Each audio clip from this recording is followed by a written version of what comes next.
All right, my dear friend, welcome back to the channel. This is Salon's blog. It is a very beautiful evening here in Southeast Asia. You are highly welcome. This is Salon's blog. Yes, it is a Sunday, and so as you can see my outfit, well, I'm just arriving home, but I still need to deliver to you as it kept coming in. I was quite worried because I'm getting late to deliver. So I will not waste much of your time. Let me quickly go over the news exclusively. Every latest update on Chelsea, what is happening around the club. After the match yesterday, there has been so much talks. Yeah, even the positives of the game, we are failing to identify the positives of the game. There are so many positives of yesterday's game, last night's game. Yes, there were a lot of positives. Likewise, we still need to correct certain mistakes. Personally, we started the game very well, aggressively. Even though we could not get the early goal, we could not get the goals that we wanted or we deserved. The first 30 minutes, I believe, and even Pochettino rightly said so, which I will come to that later on. But now, what is happening in the transfer market within the Chelsea Football Club? It is true, it was evidently clear yesterday that we in fact need a striker. You look at the opportunities we created and how we were not able to score goals. If not for that penalty, my dear friend, I am not too sure how. We created so much opportunities from the first half to the end of the game. Until that last minute when they were giving us pressure. Listen, that last 15 minutes, the pressure Fulham gave Chelsea, dear friend, if not our defender, they stood firm, putting their life online. It was as if we had no midfield any longer in that last 15 minutes. Fulham took over. They were really fighting. They fought hard. But thank God, Thiago Silva and his men, they also stood their ground. That no. This time around, it's not going to happen. We must defend this one goal. Though it came as a penalty. I saw it when Gilchrist came on. He came on with another spirit. Yes. But assuming we score more goals, assuming we're able to, the chances we created, 3, 4 chances or 5 chances we created, assuming we bury those balls into the net, 3 goals in that first half, or even the beginning of the second half, we wouldn't be disturbed about them scoring that last-minute goal. Because after all, you are leading 3 goals. You will not be bothered so much. But listen, there has been one particular player that has come into the news today, and many are talking about it. Whether Chelsea should go in for him as an interim striker in the absence of Nkunku, as Nkunku is not available yet. Because there's so many news coming out about Nkunku, which we are not sure. Even our coach said it yesterday.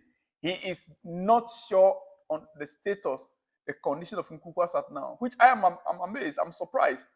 Because as a coach, you should have every detail of every player at every given time. That makes you a manager. You are not just a coach, but you are also a manager.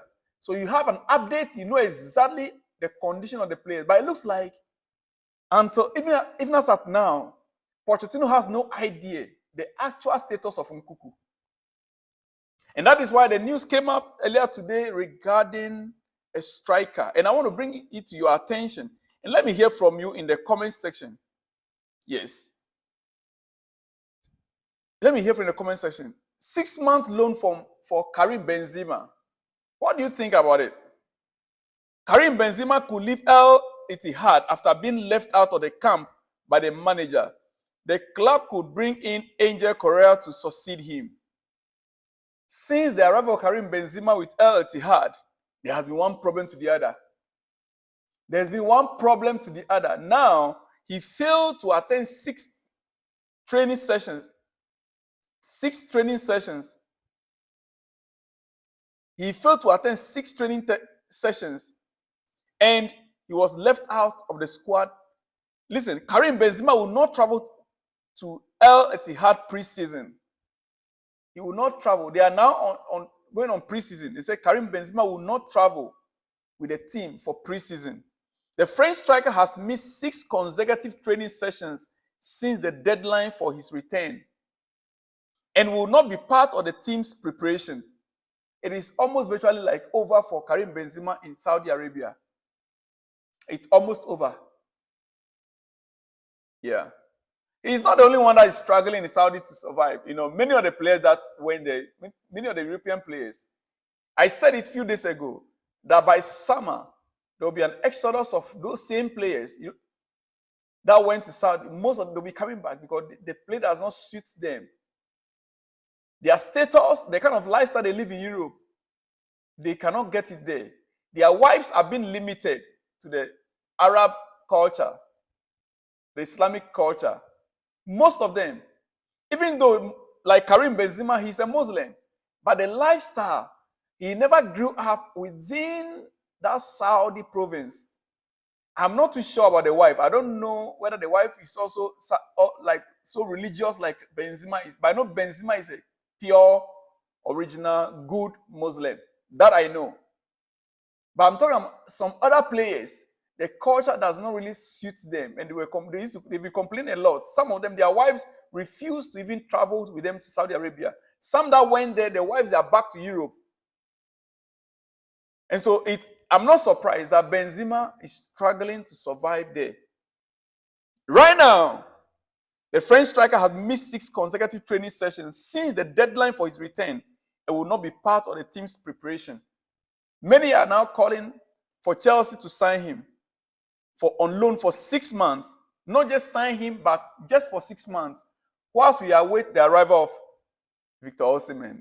We are very sure. We are working that one. Chelsea fans should be rest assured.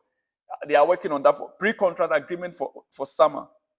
But right now, it sounds so unrealistic. It sounds so unrealistic. But a 6-month loan for Benzema will be a beyond perfect solution. The way we are struggling for goals now, 6-month loan for Benzema will be beyond a perfect solution for our problem. Because we can get the goals if he's informed. Means we won't rush, overspend on a striker we don't want this January. That will mean that we'll not rush or overspend on a striker that we don't really want this January. Yeah, that means we'll have time. We can now manage the situation. Victor says that, okay, summer, he's coming. We can now relax and we can still get some 8, 9, 10 goals.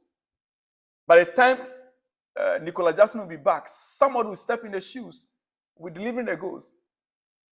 That notwithstanding, Armando Broja is there. I have his statistics. Maybe I'll give you Armando Broja's statistics in the next episode.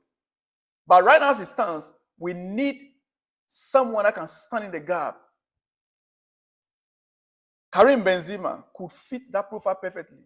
Let me hear from you. Should Chelsea go in for Karim Benzema or we should wait patiently? My opinion, and many others on X are suggesting we should go in for Karim Benzema.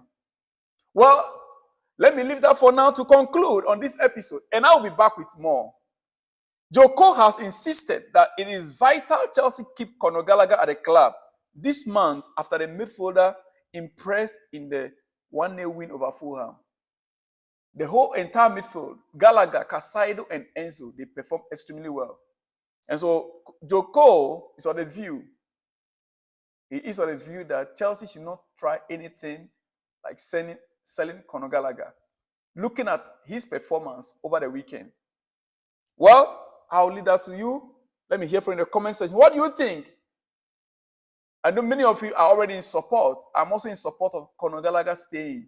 But what about Benzema? Do you think we can get him for 6-month loan in Chelsea? And he will surely provide us at least between now and summer.